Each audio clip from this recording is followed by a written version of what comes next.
everybody out there in podcast listening land. It's Diminishing Returns. Hello.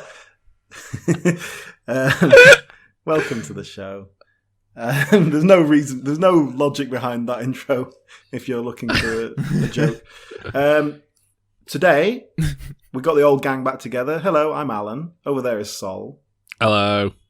And as always, not always anymore, but as usual, it's Calvin Dyson. Hello. Calvin, why are you back? We must be doing a film that you like. Well, we're doing a franchise that I think I like a bit these days. I probably dislike more than I like now, but Star Wars. We talked about this one in some detail a couple of years ago, didn't we, on our review of the year, I think? And I think we ended up talking about it probably more than any other film. Well, we did a Star Wars episode leading up to the release of the film. So obviously we did a review of the film in our review of the year. So this is end of 2017. I went back listened to that today, episode. Well, not the full episode. I just listened to the Star Wars bit. I remember it got a bit heated. Well, it was mostly us like going, okay, let's not talk about that because we'll do a full review sometime. But no, we didn't get heated particularly. But I do specifically. Calvin was still undecided about the film. He'd seen it quite recently. He'd only seen it once, and he couldn't put his finger on how he felt about it. Sol said it was the best Star Wars film ever, which was a 7 out of 10. And I said it was just yet another Star Wars film, and I didn't care. I think Alan's was the most baffling reaction, to be perfectly honest, because this is, like it or not, this is, I'd say, the most polarizing Star Wars film that sparked the most significant diversion in opinion among people. And the fact that Alan's like, yeah, it's just more of the same, fucking same old whatever. Well, this is quite the problem. baffling, because it... Well, this is kind of a problem for me, and it's going to come up in this episode, because I rewatched it today. And it definitely was worse for me without the context of having recently seen the previous film and seeing it in the cinema and that experience. Just watching it on the laptop here, it was definitely a bit more lackluster, and I was more negative towards it. Have you guys seen it again since 2 years ago? I presume you have. Yeah, I think I've seen... I watched it yesterday, actually, for this recording, which is actually, I think, the 4th time I've seen it since it came out. The idea of watching this film 4 times really fills me with dread. And it's not even that bad. Just I don't know. I can't think of any film I've watched 4 times. Fargo. Big Mama's House too. Oh, of course, yeah. Well, Alan, I'll tell you why I've seen it 4 times. Well, you listened to the old show, so you'll know that when I first saw it, I was very much... I came out of the cinema disappointed, and I was having issue articulating sort of like why, and there was a lot of stuff that didn't sit right with me, and it was... there was a lot of backlash at the time that was very unfair and very much based on gender and race and... people perceiving political messages in there that may or may not have been in there. So I felt bad for dogging on it for that purpose. I think there was also a big backlash, largely just because people don't like not getting their way almost. A lot of it just felt like we kind of had an idea of what this was going to be in our head, and it wasn't that at all. It was decidedly not that on purpose, and we didn't like... The change scares us. I don't know. I think that there's some validity in that criticism, and a lot of my opinions are going to be sort of based around sort of like it's hard to just talk about this as a film because it is part of a broader franchise strategy, and the film is very meta in some places. I think it's like it is speaking to fans. I'm sure we'll get into it in a bit more detail. But I've had to see it like 4 times just to kind of make up my mind about it. And yeah, I guess we'll talk a bit more about why. How do you want to structure this? Shall we just go through the film, or shall we just talk about it broadly? I think there's enough going on in the film that we can do it sort of bit by bit, like chapter by chapter, so to speak. Yeah. So, I mean, I started off, I got about 7 minutes in, and I was like, I have no idea what's going on. And I had to go to Wikipedia and read the plot of the previous film, because I couldn't remember. How hard is it to follow spaceship blow up, spaceship boom, Well, exactly. Yeah. So I was trying to. Well, I was like, who the fuck is Kylo Ren? Like, who are his parents? I've forgotten all that. And obviously that's like the major thing. It's like that should give you an indication of how engaged I am in the Star Wars universe. And this is why I'm going to try and not be too negative, because I don't think I was in the right mood when I watched this film, because my first note was, God, I hate fantasy films. I hate their stupid made-up mythology and history. I hate all the stupid names. I hate the orcs go and save the princess. And I hate their stupid, kind of primitive, but kind of futuristic technology. Did you watch Lord of the Rings instead? Look, I went off on a bit of a because I kind of agree with you, but this film is like deconstructing those things that you're complaining about and is it holding them up to scrutiny. But it was like the opening. It was literally the opening crawl, and it was like, oh, this planet has done this, and it was like, oh, fuck the Empire and rebels, and it's like, oh, for fuck's sake, I just can't be bothered. I think it's very easy. There's the it's not the rebellion anymore, it's the resistance, and instead of the Empire we have the First Order, and it's basically Nazis versus rebels. And it's a bit jarring because the previous film ended with the goodies like blowing up an entire planet that the bad guys had inhabited and changed into a giant weapon. So it's weird to start this one where they're on like, oh god, what's left of the resistance is, and it was like, well, whoa, I thought in the last film the First Order was, if anything, a minority in this galaxy. But now they want to position it the other way around, and the First Order is all ruling. And the film literally begins with the resistance, leaving their base, and the First Order blow it up. And we start with some very awkward humor that feels very unlike Star Wars to me. Yeah. Hi, I'm holding for General Hux. This is Hux. You and your friends are doomed. We will wipe your filth from the galaxy. Okay, I'll hold. Hello? Hello? Yep, I'm still here. Can he hear me? Hux? He can. With an H? Skinny guy? Kind of pasty? I can hear you. Can you hear me? Look, I can't hold forever. If you reach him, tell him Leia has an urgent Message for him. I believe he's tooling with you, sir. About his mother. I will give this criticism. I will succeed. Concede this that this is a valid criticism. This humor in this film at multiple points, not many, 2 or 3 moments feel very un-Star Wars. That's it. I think the moments in themselves do work, but it's not justified in the film. Do you know what I mean? It's like, and like having that character do that like prank phone call at the beginning, it's actually totally plot relevant. He's stalling for time, and it's doing it in a kind of funny way. But then is that certainly in this film, that character doesn't particularly come across as a sort of fun like Han Solo type, like that sort of thing he would have done. Well, yeah, he was written very much in The Force Awakens as a vague Han Solo. I know he's supposed to be, but he's not funny, is he? Is he funny in Force Awakens? In The Force Awakens, he's a bit more of like a glowing star of the Resistance, and he's like, ace fighter pilot and all this kind of stuff. So I don't know if he has much of a sense of humor. John Boyega's more the funny one. If John Boyega had done that, I think it would have just like I wouldn't have even twitched an eyelash. I think the reason I find it so jarring is that it just feels like there's a weird juxtaposition between the real world and the Star Wars universe. It's kind of hard to imagine that there are call centers in the Star Wars world, and people being put through on the phone. But then they did go to. Yeah, but then they did go to, Jax's Diner or whatever it's called in Star Wars Episode 2, and there are all these little things I forget about that are, like, analogous to the real world in Star Wars. So, and I always forget that moment in the first Star Wars as well, where Han Solo's on the intercom, and they're like,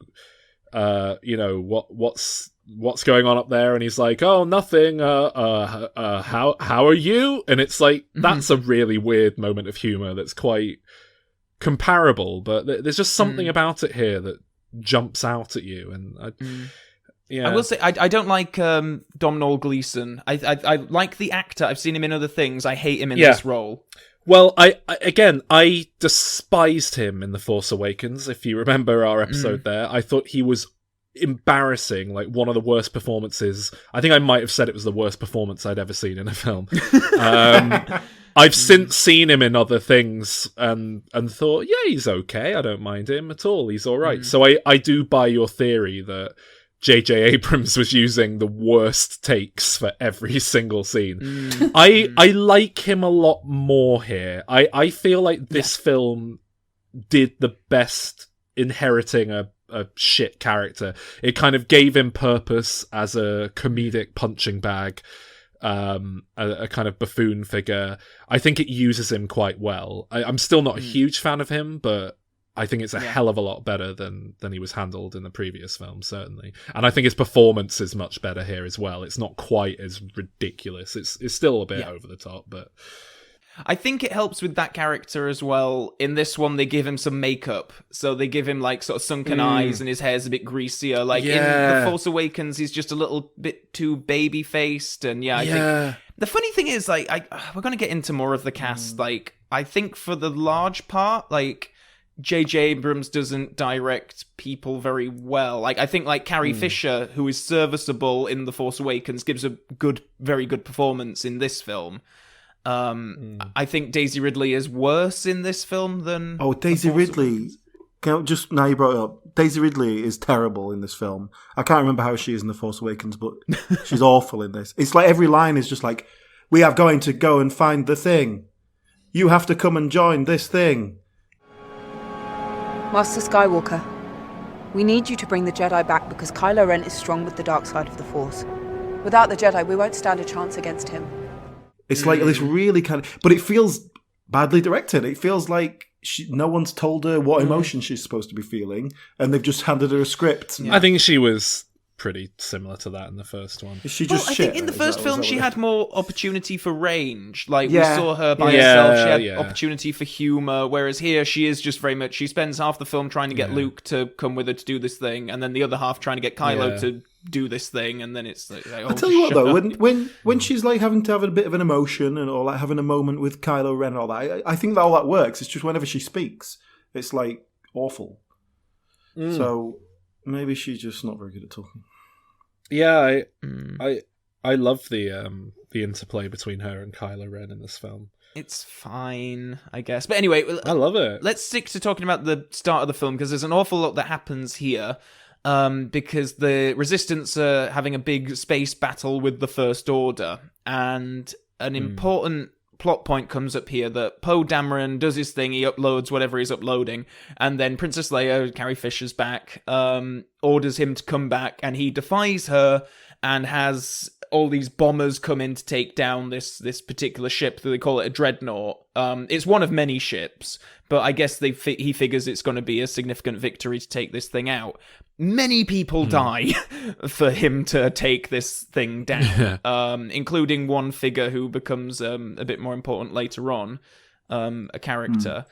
But it does establish him as being a complete dick right up front, which is at odds with his sort of swashbuckling character who I think he played in the first film. This one, he's going to spend most of the film defying people who have more sense than he does, and I guess that's his arc. But it's just when he's supposed to be one of the stars, it's difficult. So, Poe, the problem with it, in terms of a character arc, is, he does this bombing raid thing at the beginning, and then, loads of people die, and it's like, the message is, you're not seeing the bigger picture, and these higher-ups know what they're doing. But then he just does the same again for the whole film. He doesn't learn from that. He does exactly the same thing, but it's just handled... No, he does the same thing, and then learns, like... It's set up, like, who are these authority figures trying to tell us they know better than us? He's set up as this kind of rebellious, rapscallion, and then... but then he does learn at the end, doesn't he? He kind of sees, oh shit, they were right, and I've been fighting a stupid fight. But no, because the problem with that is that it's not an arc. It's just he's one way, and then right at the end he changes, or we think he might change. But the problem with it is that all that plot hangs on the fact that he's going up to Laura Dern and going, "Oh, you haven't got a plan. You're going to kill us all. What are you doing?" And instead of her just going, "No, we're going to go to that planet over there in the shuttles because they can't monitor them." But it's not set up like she doesn't even respect him, so she's like, "Why am I talking to this pleb? Why am I going to give him any information?" That's what I took it as. Yeah, but he is the starfighter guy, and that's just not good. He's been demoted. He's But okay, well, she's not a good leader then, is she? Because he's rubbed her up by the wrong way. not handling her people effectively, she sowed the seeds of treason and mutiny. That I quite agree. It feels just like bad writing in the sense of like this whole plot line could be wrapped up like in 12 seconds of dialogue. Like, oh yeah, we're going to do this. Oh, cool, good plan. Let's do that. And it just feels like we have to accept that these characters are idiots to make this work. And I didn't like that. I agree. I think we're skipping a bit ahead here, but I think it'd probably be helpful if we sort of structured this discussion. Like maybe we'll talk about all the stuff that happens on the Resistance ships and all this stuff, and then we'll talk about Rey and Luke, and then what happens on the final planet. I think, if we can. 3 storylines here. Well, yeah, because a lot of what I want to say about Poe is kind of like all over the film as well. Yeah, okay. And just because you brought up Laura Dern's character, I do agree. Like they try to sell her as a villain from the off, like she's being sarcastic with him, and he's the character that we know from the previous film. We've never seen her before, so the music is playing this sort of like sinister undertone, so you kind of do buy him. Like I think he's making sort of quite valid decisions. Like why would he think that she's making a good decision when she's just not telling him this thing that she's planning on doing? It bothers me that she's here. Like I like Laura Dern, and I don't dislike this character, but the fact that they kill off Admiral Akbar in the film, and this should be him. Like it would be so much better if it was him. But the film, I mean, one of the things that annoys me about this film is that if you're not human, it doesn't really care. Yes. And the aliens and the robots aren't characters; they are literally just either brought in for a gag or a prop to do something, and that bothers me. Yeah. I think that Admiral Akbar's death's meant to be a real moment of like, emotional punch. We've lost someone significant. So then they should have showed him.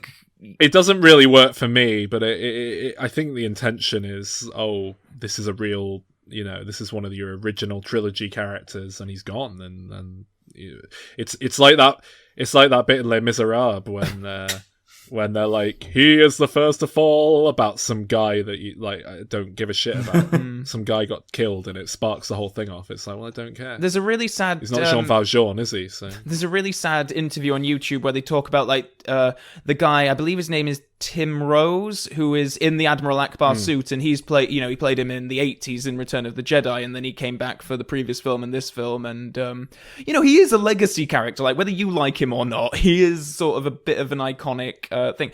And I love Admiral Akbar. He was saying that like on the set when they were doing other people's last scenes, like the legacy characters would be like, and that's a wrap on Carrie Fisher as Princess Leia or whatever, and on his last day there was kind of nothing, and he was just like, oh, okay. And then he walked off the set, went to his trailer, and then one of the like runners ran in and was like, oh, you need to come now. And he was like, oh great, this is going to be the big and that's a wrap on Admiral Akbar.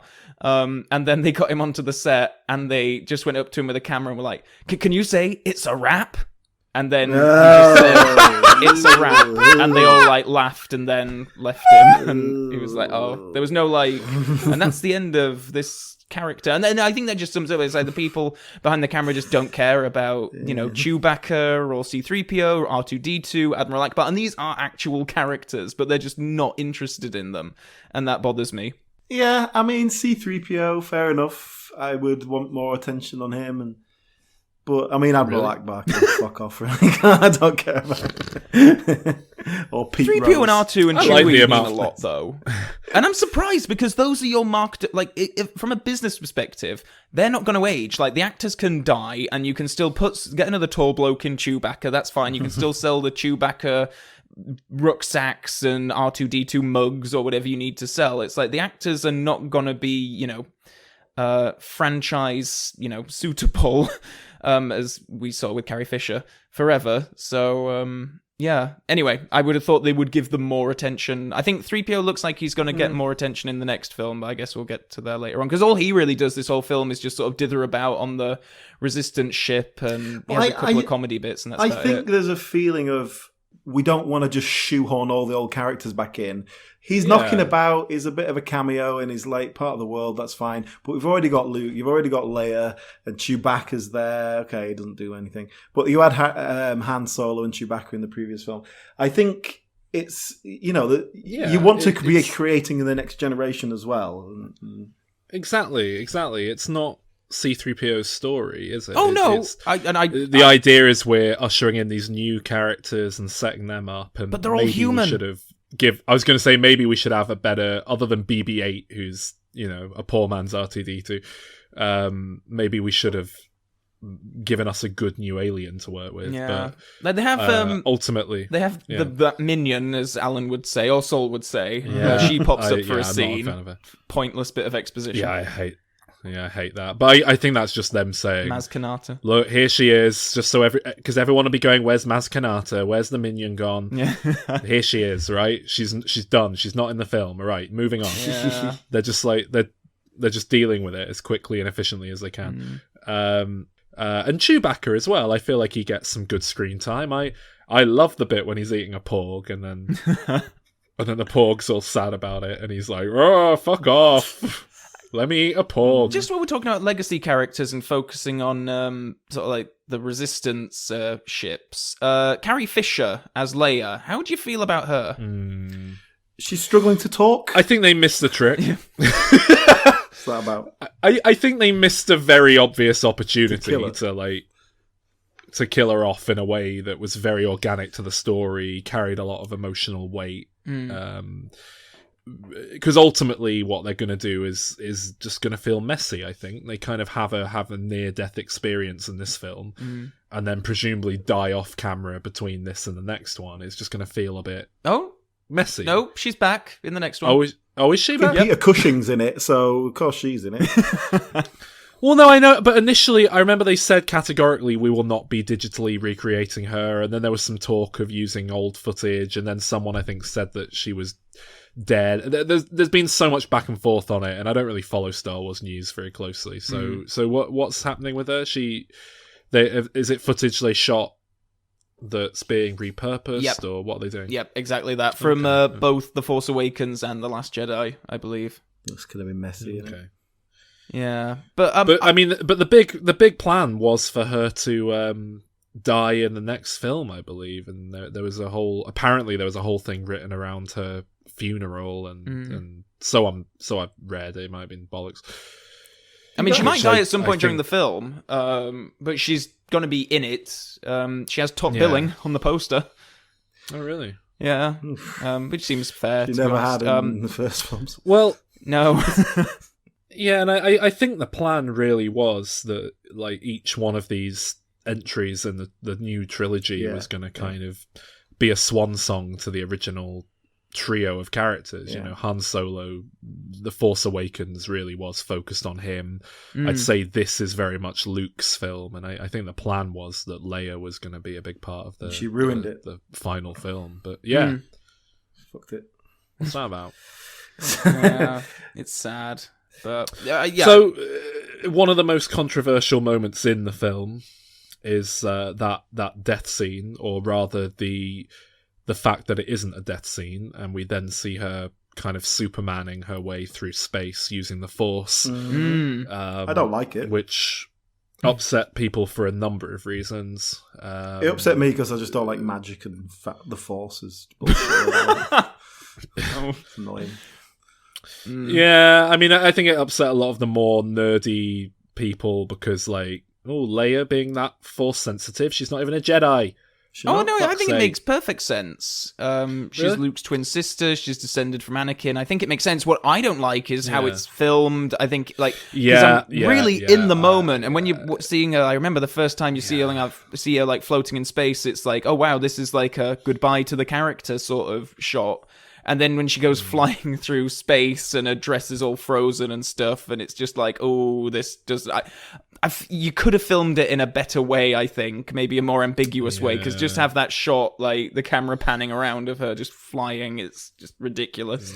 I don't have a problem with her using the Force to pull herself through space, but for me, it's the fact that the vacuum of space doesn't immediately kill her that kind of pisses me off, because I know the Force is magic and it can basically do whatever the fuck, but I don't know what it is. That's the line for me. Like, we've seen the Force pull things around, move them around, so the idea that she could, like, pull things around herself through the vacuum of space, fine. That's fine.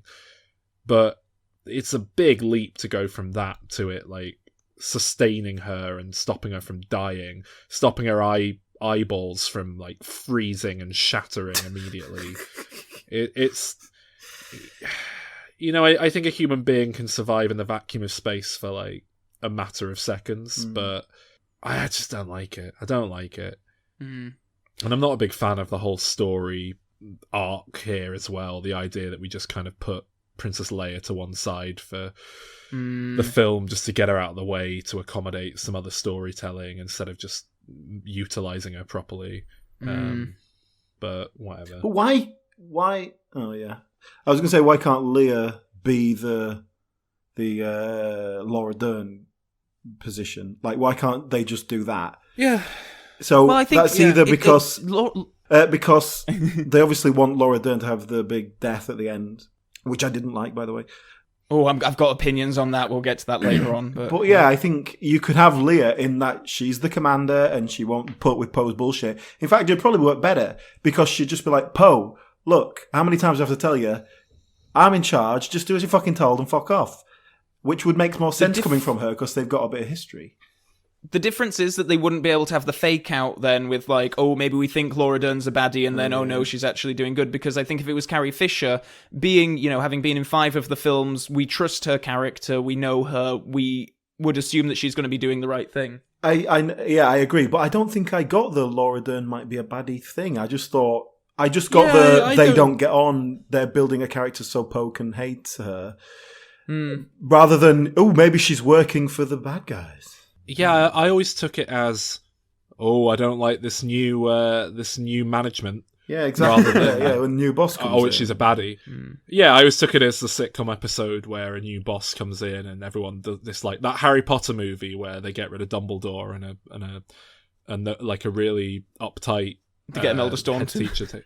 Yeah, it just, that's what I thought they were going for initially. Yeah, I never got the baddie thing, I'm afraid. And it would be so easy to highlight that a bit more. Just have something happen that Poe thinks it's... Like, I don't think we even get that from Poe, that he's suspicious of her. He thinks she's useless, not a bad guy. He thinks she's just going to... She doesn't know what she's doing and she's going to trail them off into space until the fuel runs out.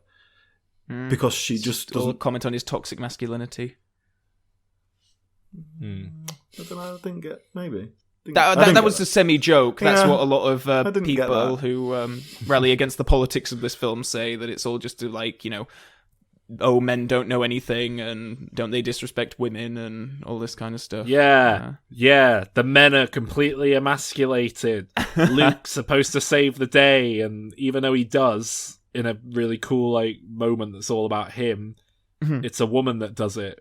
Like, a woman's really strong at the end, so it's... Yeah.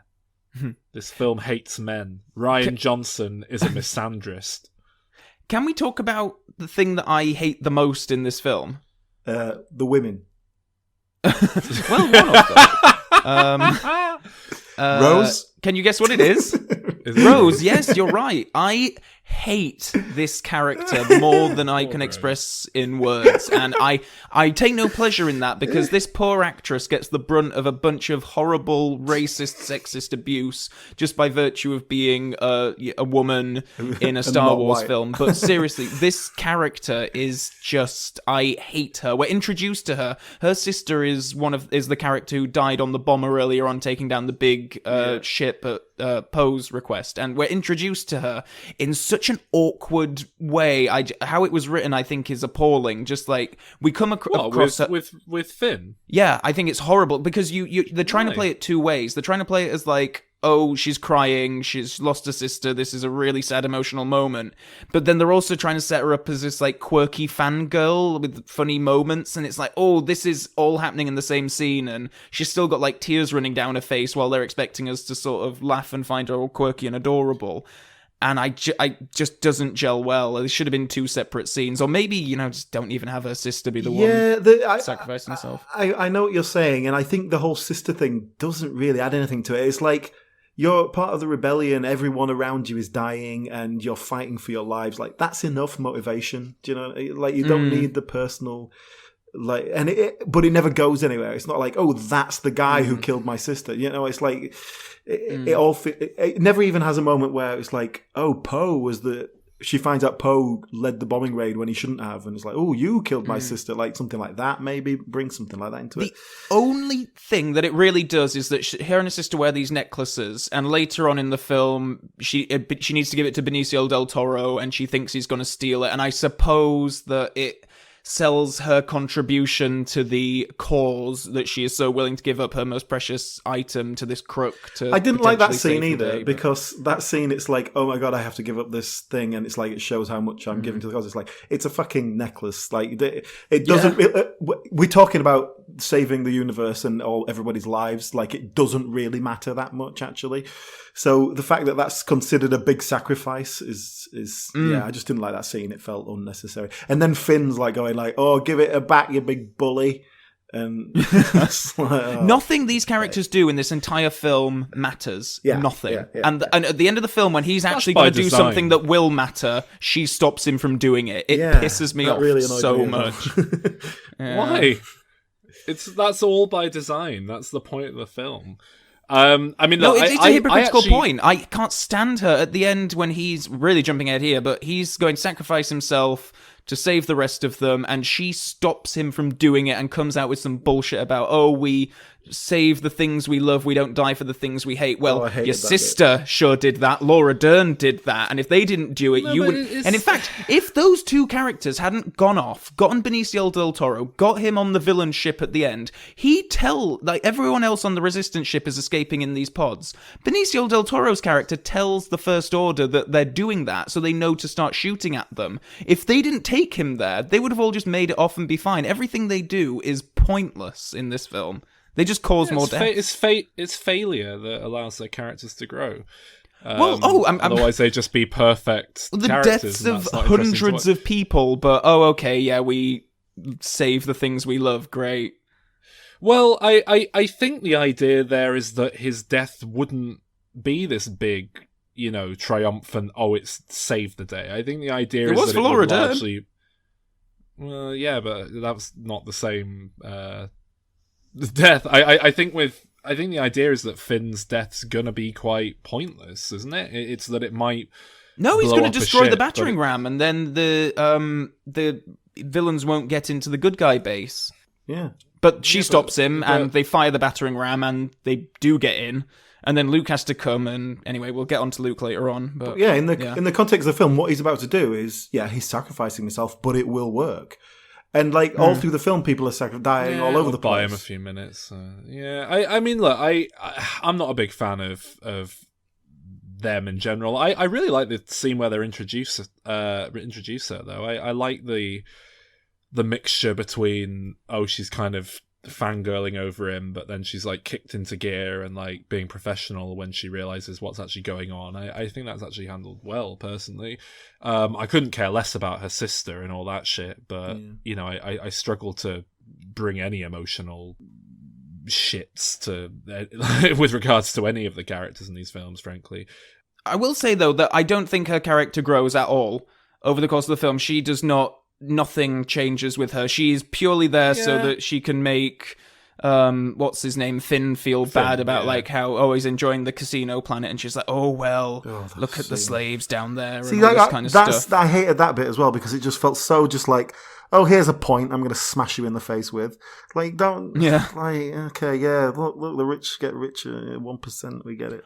Oh, don't get me started on that bit on the ship where Benicio del Toro has his little thing about, like, how, oh, yeah, well, you know, it's all about money, isn't it? Good, bad, it's all about everyone's grey and all this kind of stuff. And I'm like, oh, do not start talking about, like, the economics of this world. Like, it's pure fantasy. There is no sort of, like, government funding or any of this kind of stuff going on, and they insist on talking about it. Plus, the problem with putting that stuff in, which I think can work in the sense of relating it to real life and going, okay, yeah, there isn't just good and bad. In this world, it is good and bad. There is no... I mean, you get a bit with, like, Kylo, is he going to go to the light or the dark and all that, but basically it's this really horrible Nazi empire. No, I don't think it is good. Yeah, and the Jedi's committed mass genocide of children. What?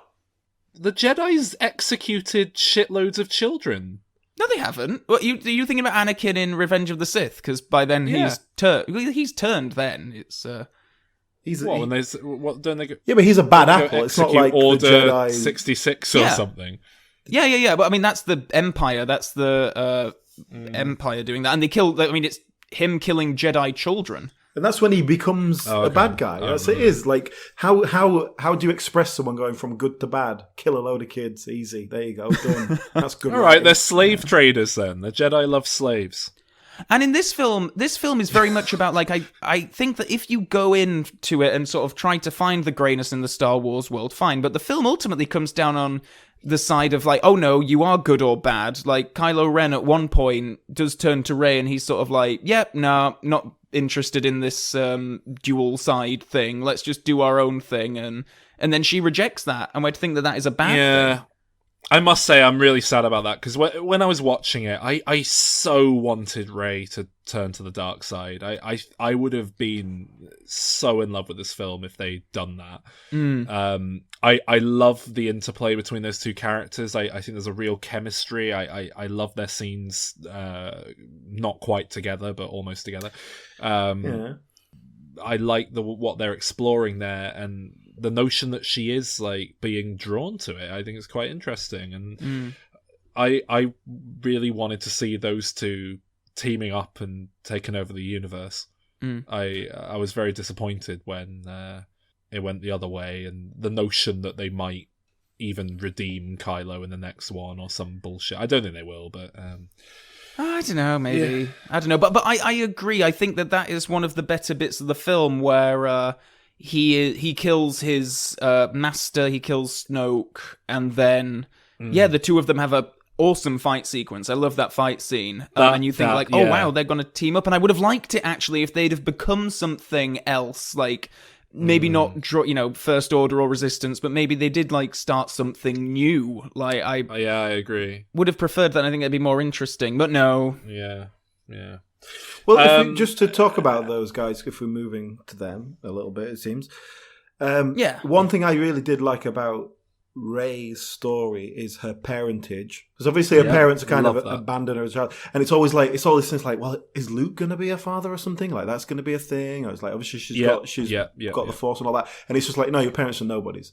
I love that, and I didn't get the impact of that on the second watch of us because I knew it already, but I really liked that in the thing, because it is kind of deconstructing those things and how everyone's connected. I loved it. I got more out of it on the second viewing, honestly. The first time it was a bit like, oh, did I miss something?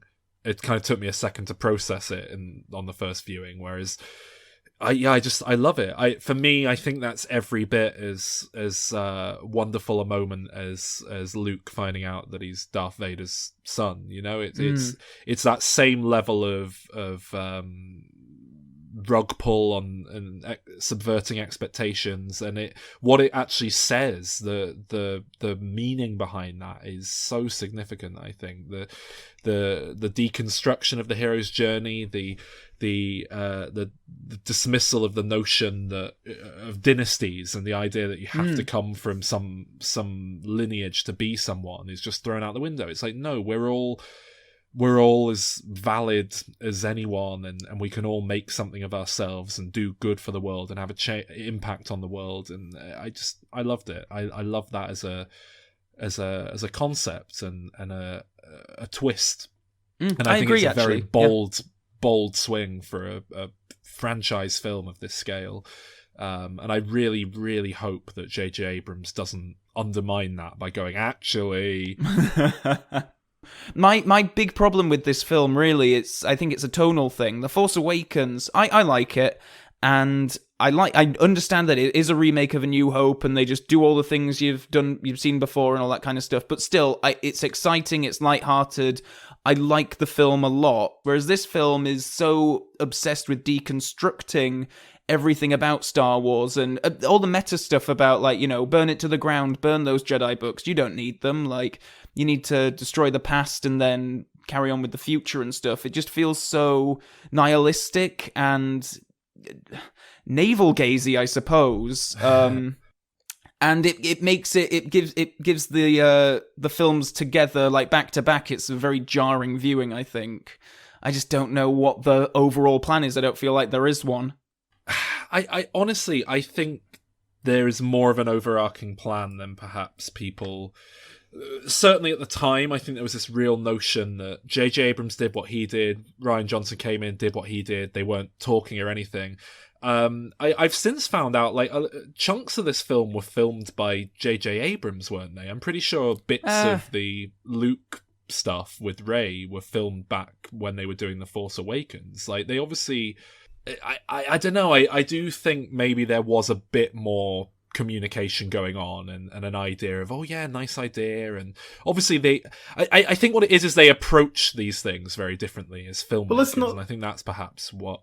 Let's not pretend that people are able to approach their Star Wars film as auteur. It's, you know, you've still got the producers are there, checking everything you're doing. You've still got the Calvin Dyson figure on your shoulder saying, I don't like that character. Well, yeah, but Kathleen Kennedy is the auteur then, arguably, behind this franchise. But what I really love with this film is that it does feel like an auteured Star Wars film in a way that none of the other core movies do. In fact, this is the only Star Wars movie. It's the only core Star Wars movie that I would say feels like a work of art rather than a lunchbox or a backpack. Yeah. It's I agree to an extent, but me as an audience member, like, when I go and see a film and you're telling me, like, oh yeah, this Snoke guy, he's important. Oh yeah, this stuff is important. These Knights of Ren, all this kind of stuff. And then someone else can just come in and throw it all out and be like, no, it doesn't matter actually. This is what matters now. That's, like, what do I engage with then? Because, fuck, I don't care anymore. It's like, if the filmmakers are just going to come in and throw out what they don't like. But with Snoke, again, I mean, I've said this before, but I don't understand why it's on this film to explain who Snoke is. I don't know why. Maybe it would be the next one. I mean, well, exactly, but the next film might explain who he is. Well, they've already killed him off. Yeah, but they could have flashbacks. They could have all sorts of dialogue. That felt like we don't care about this guy and we're moving on kind of death. Well, yes, I thought Snoke was a terrible character and I hated him and I'm glad they killed him off. But I don't think it's a problem. If you want to know who he is, if there's appetite for that, they'll probably make a Snoke prequel movie. Like, this is... Like, there's all sorts of time and opportunity to do that. They're making fucking every conceivable character's basically going to get a spin-off at some point, the way it's going. I don't know about that. Because of this film and Solo, they really had to rethink the whole strategy for this franchise. But then, you know, fair enough, Snoke wasn't the most engaging thing about The Force Awakens, but then, you know what, why don't you make him engaging instead of just killing him off? I think they do. I think he becomes far more engaging in this film. What we get of him is far... I don't know if it's just Andy Serkis being allowed to chew the scenery a bit, but I find him very engaging in this film, and I hate him in The Force Awakens, and I think it's just down to performance, honestly. What he represents in this film and what he is he's the leash on Kylo Ren, and he escapes the leash, and now he can be whatever he wants to be. So the death is still significant, even though we don't know anything about him. All we know is that he was the weight being exerted onto him, and now it's not there anymore. Exactly. And that's exactly what I mean about this film kind of casting off the shackles of Star Wars to be allowed to do its own thing. And it's not dismissive, I don't think. I think it comes from a real place of love. It's letting Star Wars die so that it can rest in peace and that they can continue to build upon it, rather than exhuming the corpse of Star Wars and giving us this kind of zombified reanimated Star Wars that we don't want. It's well, this is a broader question that I think you bring up, and I think it, because I very much agree with everything you say. Like, I want the film to make bold choices. I don't necessarily want 3 different Force Awakens in this sequel trilogy.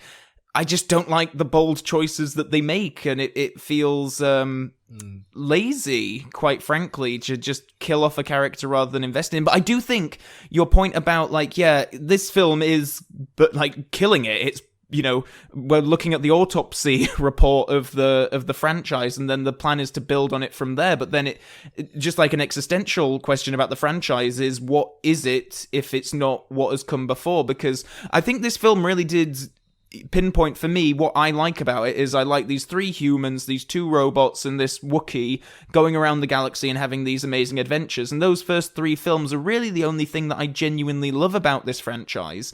And now you're saying that it's not that, it's something else. We're not going to tell you exactly what it is here. We're going to leave that for the next one. And that's, it did make me question, like, do I really want, can this universe, can this franchise be what, like, Marvel is? Because it was never designed as that. I mean, Marvel Comics, it feels more built into the DNA. These films, the things that everyone likes are those first 3 films.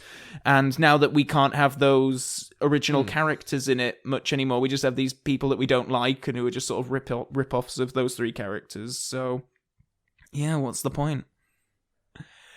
We've gone a bit, quite broad on this. I wonder if we can, because we haven't talked about Luke at all yet. Oh yeah, so that is the strength of this film for me. I think, love Luke. I think I agree with that. I think his character in the whole arc is probably the best thing in the film. Yeah, and again, I've spoken about this many times on this show now, but I have a real thing for examining characters in old age after their arc is complete, and I love it here.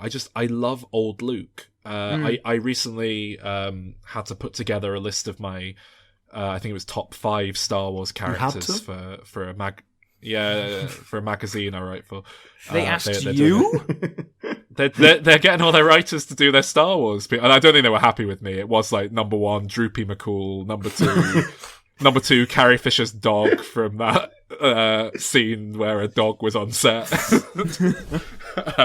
But realistically, like, all joking aside, I think my favourite actual Star Wars character is old Luke Skywalker. If you want to make a distinction between him and the young Luke, I think there is depth to him here, and I think he is an interesting character. He's seen and some there's shit. an interesting journey. I love him.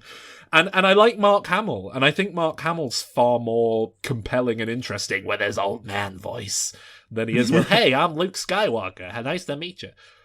Well, that's the thing about original young Luke Skywalker. He is just a simple country boy, isn't he? Like, that's the whole point. He's a farm boy. Yeah. And, like, now he's got some depth and something interesting to him.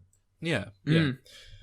Yeah, no, I'm not going to disagree. I think he did brilliant performance, and for what they do with his character, and obviously Mark Hamill has gone on record as saying that he's not very pleased with how they wrote him. I think it actually works very nicely. It's a shame that he shares most of his scenes with Daisy Ridley. Yeah, didn't he say he was initially unhappy with the direction, but then was all right with it when they actually like put it together? Wasn't that his thing? Or I'm not really. You never know how much of that was like, could you try to be a bit more positive about the film for marketing purposes, Mark? Yeah. I mean, I don't know with him. Like Mark Hamill, lest we forget, is a man who wanted Luke Skywalker to have an evil twin and all sorts of things. He's not a writer, is he? No. But I thought that doesn't sound like that out of place for a Star Wars universe. Like, well, exactly. The good but one, the bad one. He probably wears a black hat. Yeah, but that go-to. Well, he had an evil twin in the books, didn't he? I think that's where the idea came from. He's got an evil twin called... That was it, Luke! Looke, I think it was. But I just think it's far more interesting. You pick up the mantle with him. He's given up. He's lost his faith. He has it reignited for a number of reasons. He learns to kind of get over himself. Yoda pops up and Oh, I love that bit. I love that scene, and I love everything about all they're doing there. Other than the fact that puppety Yoda's a bit awkward, but even that I'm alright with, because Oh yeah, I'd rather have that than a CGI shit Yoda. Yeah. And then I don't know if it's time to talk about the big finale, but I think Luke's swan song, the big battle at the end, I think is downright incredible. Personally, I think his final. I wish it had more of a purpose. Oh God, I love it. He lets them get away, doesn't he? It's this big sacrificial moment. He's come out the other side of his character arc where he's Well, if they'd have let Finn sacrifice himself, maybe they would have bought the extra time. I know what you mean, though. It does feel like this big ending moment for this character that's been around for 4 decades, and it's like so they can sneak out the back. It just doesn't feel quite enough, does it? But I think it's a more important moment for Kylo Ren, obviously. Yeah. And but that's it. Exactly. I love what it allows the other characters to do. It sets the stage for he's passing the mantle. He's not saving the day. He's passing the torch to new young blood that are going to save the day. He's inspiring hope. He's doing everything that he was supposed to do. And he's doing it. I've seen complaints about the pacifistic nature in which he does it. The fact that he doesn't just grab a laser sword and single-handedly take on the Empire, as I believe the quote is. And that would be very poor. And I love it. And lest we forget the original trilogy, he saves the day, if I remember correctly, in a similarly pacifistic manner. I don't believe he kills anyone, does he? He chooses not to strike down Vader. He's good. He's light as opposed to dark. That's the whole point, isn't it? Exactly. And I love all of that. I love the way it's filmed. I love the actual, choreography of the action. I love all of the stuff they're doing with, him being slightly younger in appearance and the way his feet aren't quite interacting with the salt, whereas Kylo Ren's are, all the little things like that. I just think it's a beautifully constructed sequence from a technical point of view. I like the juxtaposition of this kind of fiery passion and anger and hate of Kylo Ren, and this very calm, collected, because he knows what he's doing. Whereas the other one's just a ball of fury, and it's therefore it's kind of unfocused. Yeah. But that's it. He's literally meditative, and I think that's very the correct thing for a Jedi master to be. I love it. Finn and Rose, though, God, they really irritate me. I know. Yeah, Finn feels like he's not going anywhere. They have that whole thing with Gwendolyn Christie as the tall silver trooper, and that as if that was some big moment. I was like, what's happening? Who are these? I don't know. It just meant nothing to me. And, well, that was something else that felt like a thread that was picked up from the last one, and then was just like, it doesn't really matter. We'll just kill her off, and because she was like one of the big marketing, points of the previous film, like that character. But I also feel like the whole thing with Finn needs to go somewhere. The fact that he was, like, in terms of this good and evil thing, raised in evil, like literally kind of generated in that world, but has turned. Is he supposed to be this kind of signifier that, well, we don't have to destroy the Empire, we don't have to kill everyone, we just have to come to talk them onto our side, sort of thing. Like, the rank and file, the troopers, might just turn. Your leaders, you got to deal with them. But in the same way, if you're going to compare them to Nazis, just these young German kids who were brought up in the Nazi youth and then sent off to war. It's not like they were all evil people. It was just a war, But that feels like that's not going anywhere, and it's just, oh well, he knows where the toilets are on the ship. So, it's a level of greyness that they just don't want to go near, because it feels like some of those. It felt like that was a decision that was made, and it was like, oh yeah, this is going to be really cool. to have a character who was a stormtrooper and now he's broken rank. Yeah. But that implies that out of all of these hundreds of stormtroopers, like, you're saying that you know, they do have free will, that they're not all like completely embedded in this cause. And yet we're still supposed to relish, like, I mean, that was more of a problem in The Force Awakens, I felt, where you see him, like, killing his, like, former colleagues, and you think, like, could he not just reach out? And you're like, well, that's it. And we've not even had, I can't remember The Force Awakens that well, but have we even had much with him in terms of doubts? Like, oh, maybe I shouldn't have left, or what, am I doing the right thing? No. What does my mum think? No. None of that. So it's a complete waste. I think it's the kind of thing that is good in concept, but I mean, they just kind of rushed into The Force Awakens even, didn't they? As soon as they got the rights, it was just like, right, how quickly can we get a film out? Come on, let's go. I just want to say as well, talking about the characters and what I've said a few times, that this film made characters work for me who didn't work for me at all in The Force Awakens. I love Kylo Ren in this film. I hated him in The Force Awakens. I just thought he was a completely tonally all over the place, comedic, but I don't know how much of it is on purpose, sort of joke in The Force Awakens. But I think he's a very compelling, interesting character here who makes proper use of Adam Driver's capacity as an actor. I just think he's very interesting, and this film, for pretty much all of its cast, makes me far more interested to see what happens to them in the next one. By the time they're all flying off on the Millennium Falcon at the end, I like Chewbacca, I like Princess Leia, I like C-3PO, R2-D2, and all the new ones I can't stand after this film. I like Finn. I wished he died. I think that would have been and not because I disliked his character, but it just felt like, okay, yeah, no, this is a good thing for him to do. I'm ready for this. And then Rose comes in, and Poe spends the film just being an arrogant dickhead, and I don't even feel like he really... Yeah, the lesson that he comes out with, I don't know if it was worth it. But and Rage is just perfect and can do everything without practicing. It's really irritating. Can we talk a bit more about the Laura Dern character? Oh, sure. This is probably my least favourite bit of the entire film. Not her performance or anything, but there's a bit where... just my frustration at the whole storyline. There's a bit where Poe, like, says to her, like, just tell us what the plan is. Give these people some hope. And I can't remember exactly what she says, but basically she says, well, you know, hope is only useful if it's blind. Like, what? Like, if I tell you what we're doing, that doesn't count or something. I was like, what the fuck are you talking about? Just tell them what you're doing. It's not even like it needs to be a secret, because, or just put in a line of dialogue somewhere where she's like, don't tell anyone about the plan because there might be a mole on the ship, you know? Like, we don't know who's sending information. The walls can hear everything, you know? But, like, give me one line to explain that. Anyway, so... I always took it as just, who the fuck are you to be demanding this from me? Like, let me do my job and stop questioning it. Like, he's someone who's in fear of his life. That's who he is. And I know, and she's just on a human level...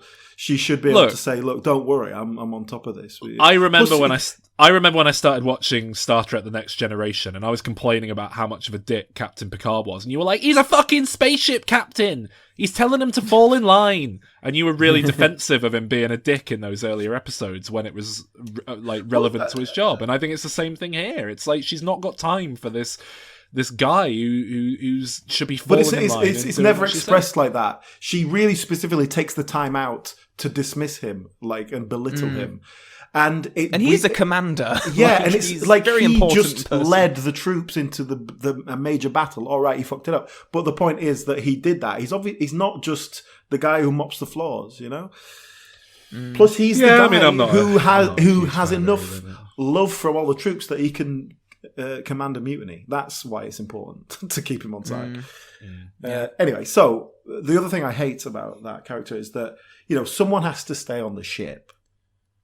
We don't know why you can't just leave the keys in and let it go. Yeah, but, they don't just make C-3PO do it. Yeah, what's that about? Yeah, so we need someone to stay on the ship. That should probably be the highest ranking person here, who is presumably has expertise and knowledge that we will find useful in future. No, captain always goes down with the ship, don't they, Alan? That's the rule. But it's from old maritime law. But this film's set in the past, so They were the ones setting that rule in motion. So, but it does feel like that is the purpose of that is like, well, the captain goes down the ship. It's like, well, why isn't Leia doing it then? She's awake now. Let her do it. Yeah, just dump the coma body on the ship. They all do an escape. Leave Leia there before she wakes up. She's got her foot strapped to the accelerator pedal. Well, this is it, because it's like, yeah, what does she do? Because whenever they cut to her, she's on the bridge of the ship, and she's just sort of standing, watching. That's about it. It's not like she serves any purpose. And obviously the reason she's there, really, in terms of the film, is so that she can do this big turn around and blast through the ship thing. Which is really cool. That's a really great plan, actually. Why didn't really we just cool. do that anyway? You know, Yeah. okay, yes, you sacrifice one person. Apparently, that's all it takes to run a spaceship into light speed. It's just you just hit that button. You know, it's not like you have a load of engineers doing it.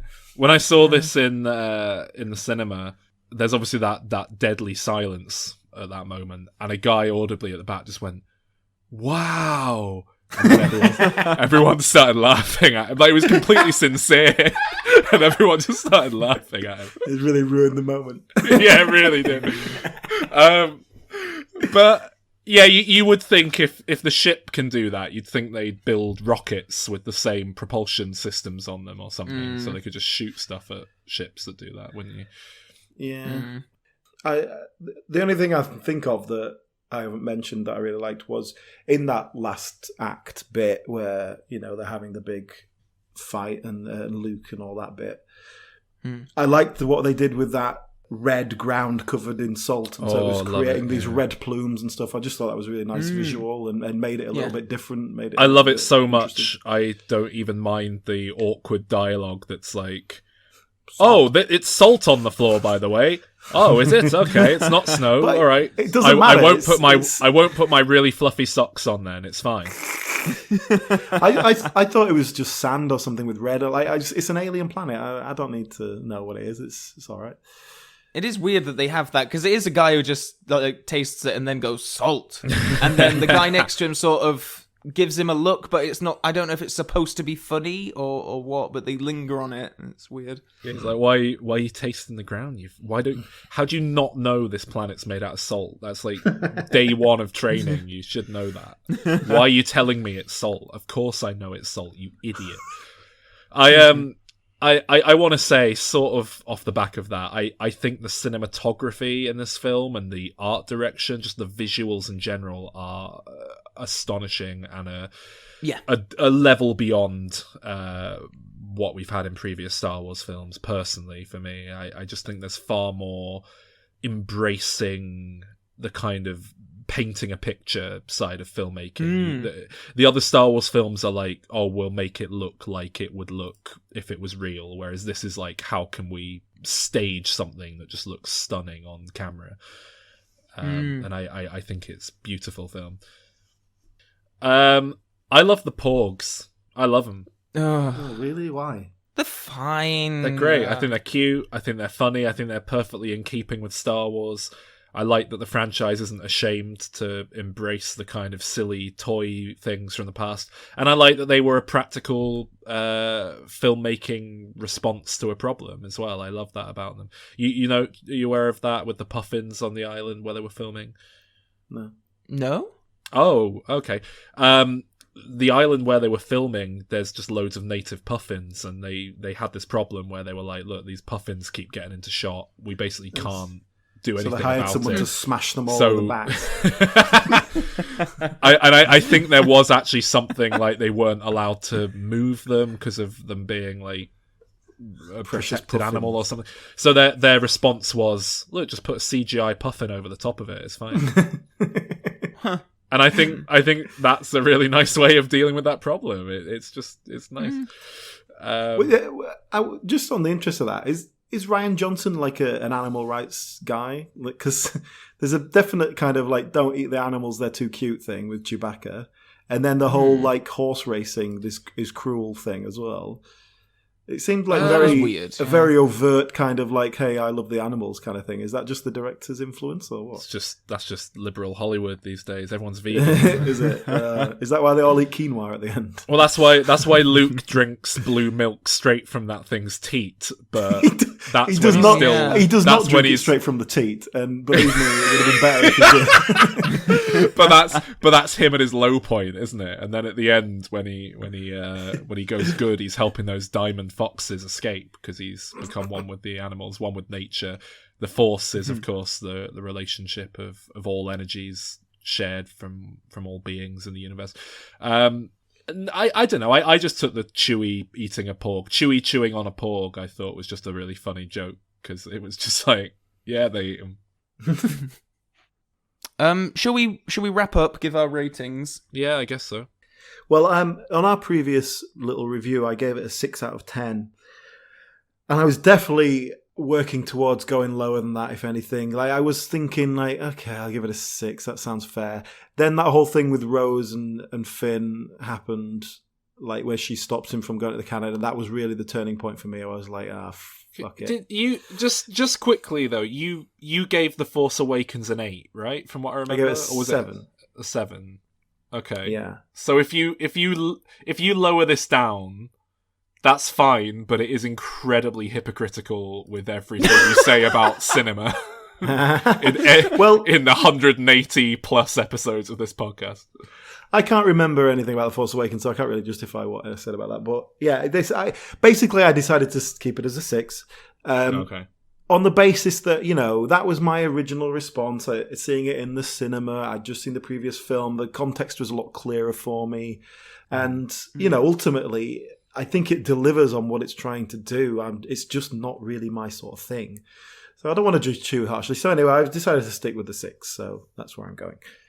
I actually agree with you on that. I think it delivers what it sets out to do, but I just don't like it. I really don't enjoy the experience watching this film, and I've seen it several times now. It's there's just so much with it that just feels futile or pointless. Or I think Rian Johnson would probably be a really good screenwriting lecturer, but I don't know. There's just something about it. Yeah, I don't know. It goes a bit too meta in places, I think, and it's so obsessed with dissecting what had come before and telling you, oh, why do you care about that? You should care about that. You should look towards the future, but it doesn't really give you anything tangible to latch onto for that. And then I just think it's hilarious that J.J. Abrams is coming in to do the next one, so it's just this going to be this weird outlier.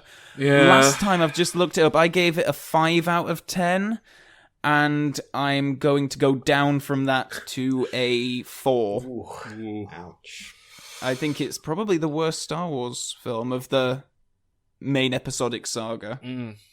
Well, I mean, I'm not going back on what I said last time, which is that this is by far and away my favourite Star Wars film.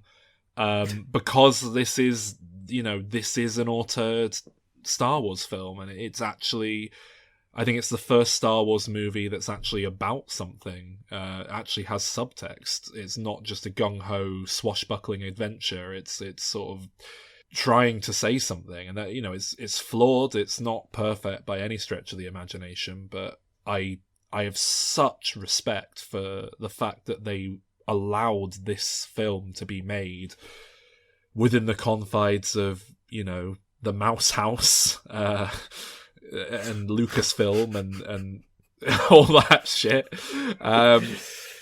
And I do think that time will be quite kind to this one. I think it does depend what comes next with episode 9, but I do think this film's gonna sit quite nicely within the trilogy as it stands, and I think it'll be more clear what the point of it all was.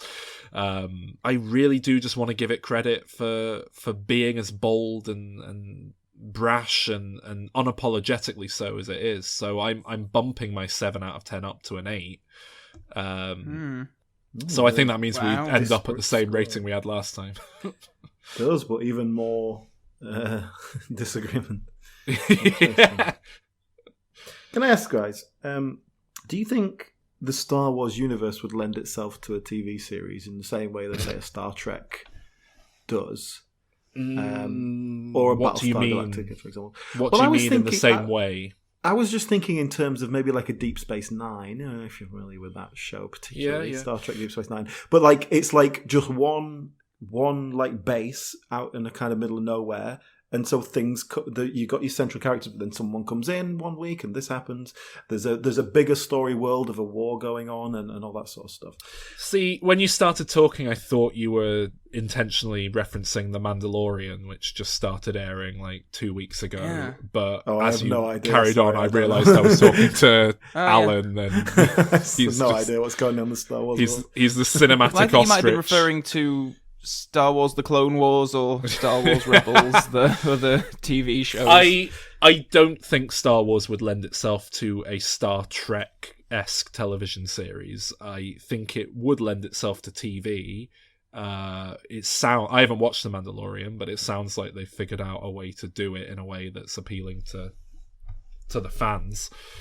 Calvin, I assume you probably are watching The Mandalorian. No, Disney Plus doesn't launch here until March. Disney's already started spoiling it online, the fuckers. Like, it doesn't launch here till March, we can't watch it, and they're already going on about fucking Baby Yoda. What's that about? Oh, I know, it's really annoying, isn't it? It's, yeah. Yeah, I don't know. I think TV makes sense. You can do anything in TV. I think you're more free to play around and do what you want with TV, and people won't be as upset with you if you know. Well, it's just because in the film it's like, right, we got to have a space battle, you got to have this big moment here, you got to have this. Whereas on TV it's more episodic and you can kind of have these long form storylines and things.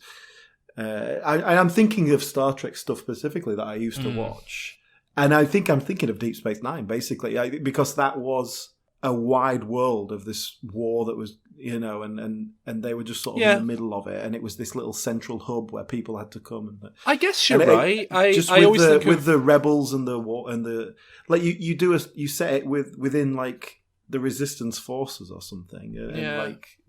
Have you seen the Star Wars TV show Star Wars Resistance? No, all these things exist then, I guess. But the fact that I haven't even heard of them, never mind where the details, suggests they're not that big. Yeah, well, they're all like animated. Yeah, well, that doesn't count, does it? I see where you're coming from. I when you sort of said like Star Trek, I always think of those things being big sci-fi concept-driven shows. But you're right, Deep Space Nine. Sometimes it was, but sometimes it was more about, we've captured a prisoner of war and we're going to interrogate them, and trade all deals this and stuff. Yeah, so maybe that. I mean, George Lucas probably should have still been involved back then, and he could have done all his trade deals and sector embargo negotiations and all this shit, and it would have been riveting. He could have just done aliens based on racist stereotypes. Oh, I'd love it. Yeah. I mean, I take it, Calvin, you're very up to date on the future of Star Wars, namely Episode 9, but everything else as well. I did watch a trailer for Episode 9. I don't think I've seen the most recent one. I hear the Emperor's back, and that's a big thing. Yeah. Because he died, didn't he? Yes. They're just sort of scrambling for things that are still alive that they can shove in here that reminds you of. So it looks like they go to the wreckage of the Death Star from Episode 6 maybe, and the Emperor's living there or something. C-3PO comes along for the adventure. And there was a bit of an emotional moment in one of the most recent trailers where it sort of makes out that he's going to go and die or sacrifice himself or something, which I guess, considering what they've got left, if they want to have some kind of emotional punch linked to something from that original trilogy, he would be the one to Is R2-D2 still alive? Yeah, he's in Last Jedi, but he's just hardly in it. I think what will happen is C-3PO will try to sacrifice himself, and then R2-D2 will like ram him out of the way. And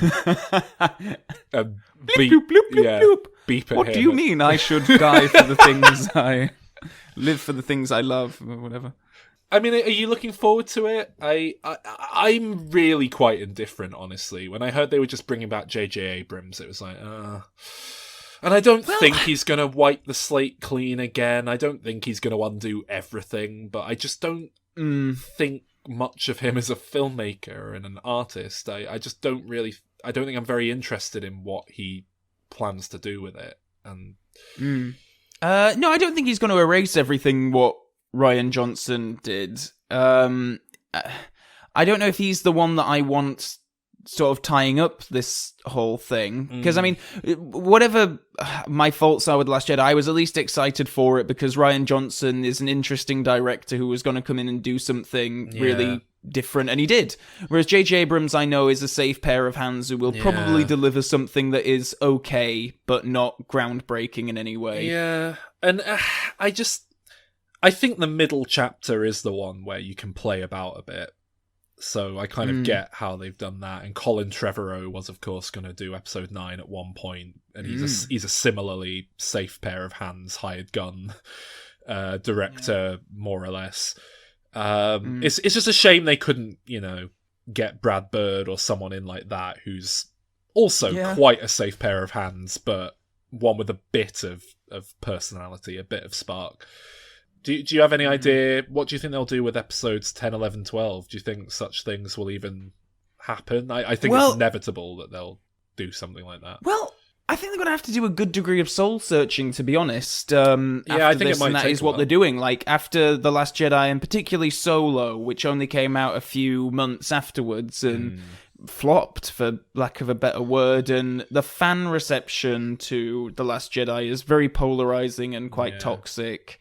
So they just, I think they've announced there's going to be an Obi-Wan TV series now. But I'm excited for that. I think the general rumor mill that was going around was that was going to be a film and they were going to keep on doing these Star Wars stories, but the lid looks to be put on that. I think they've realized that Star Wars films are proper event cinema. Yeah. And you can't just churn out 2 a year and people, it's going to make $1 billion. But I think that's perhaps why the future lies in TV. I think you can do multiple TV shows at once and people will lap it up and it won't diminish the brand in any real way, and do a film once every 3 years or something and it's a big event. But Rian Johnson's apparently going to be doing a trilogy. Yeah, and apparently his... I know a lot of people were saying, his will get cancelled, but from what I hear, he's still, working on it and moving ahead with it, and I'm quite excited for that. I like that. I think that'll be good. And Jon Favreau just said the other day that he is like genuinely, I think people thought he was joking, but he's like doubled down on it, and he does seem to be sincere that he wants to do a new Star Wars holiday special, which I'm all for. I'd love to see I think they brought in Kevin Feige, didn't they, to give some you're advice. right. They did. I think they brought him in to do his own Star Wars movie, didn't they? To like produce his own Star Wars movie. It's quite a big deal when you think like they're gonna have to figure out what they do with this series now that they're not gonna have like Luke Skywalker, Han Solo, Princess Leia, because they could kind of coast along on that goodwill for a while, whereas now they killed them all off, or Princess Carrie Fisher's dead in real life, so it's gonna be tricky, and I don't know if the best way to address that is to just like, we're gonna go straight into a trilogy. Maybe it is better just to make one-off films and then see what sticks. I don't know. But I think it's inevitable that we'll get there eventually. There was a time where people legitimately said episodes 7, 8, 9 were never going to happen, and it did kind of feel like maybe they wouldn't, and times change. Well, it depends where they end up. I mean, what do you pick it up with after 9? Like... Well, yeah, but what you could say the same about The Force Awakens, surely. What you had Han and Leia and Luke and Chewie, and those are the things that people wanted to see again. And then you use that as your gateway into new characters. I don't know if the new characters are ever going to be as iconic as that, but that's for time to tell. It has been 30 odd years. I don't think they're going to be as iconic, but I think audiences will turn out just to see Finn and Rey and Poe and these Good guys. luck to them. Yeah, I mean, I'm not sure I'll be massively into it, but I think people will come out and look at, watch those movies. Well, there we go. That was an interesting one. I would have thought there'd be a Star Wars film where Sol would be giving the highest rating, I'd be giving the lowest, and Alan would be somewhere in the middle. Actually, no, that part we always knew. The world's gone upside down. Shit. Yeah. It'll be James Bond next, won't it, Calvin? Yeah, we'll get to Living Daylights, and you'll be like, "Oh, this is the best Quantum one." of Solace. I love the realism of picking up immediately at the end of the previous film. Calvin, when are you back? Back next week? No, you're not. When are you back? On the you podcast, are back next yes. week. Yeah, you are. Sorry, you are back next week. Oh, am I? What are we doing next week? It's Christmas. Oh yeah. Oh, Christmas. What are we looking at? It's Home Alone. That's officially locked in now. Voted Home for Alone. by the Patreons. You get what you deserve. I got a bad feeling about this.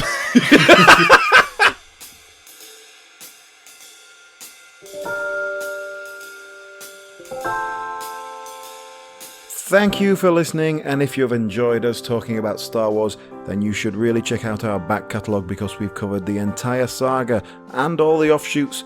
We even did those Ewok films, yes, both of them. Go to dimreturns.com for all our older episodes. In the meantime, please do engage with us. We are at DimReturnsPod on Instagram and Twitter, and of course, you could always go and rate us on iTunes and help spread the show.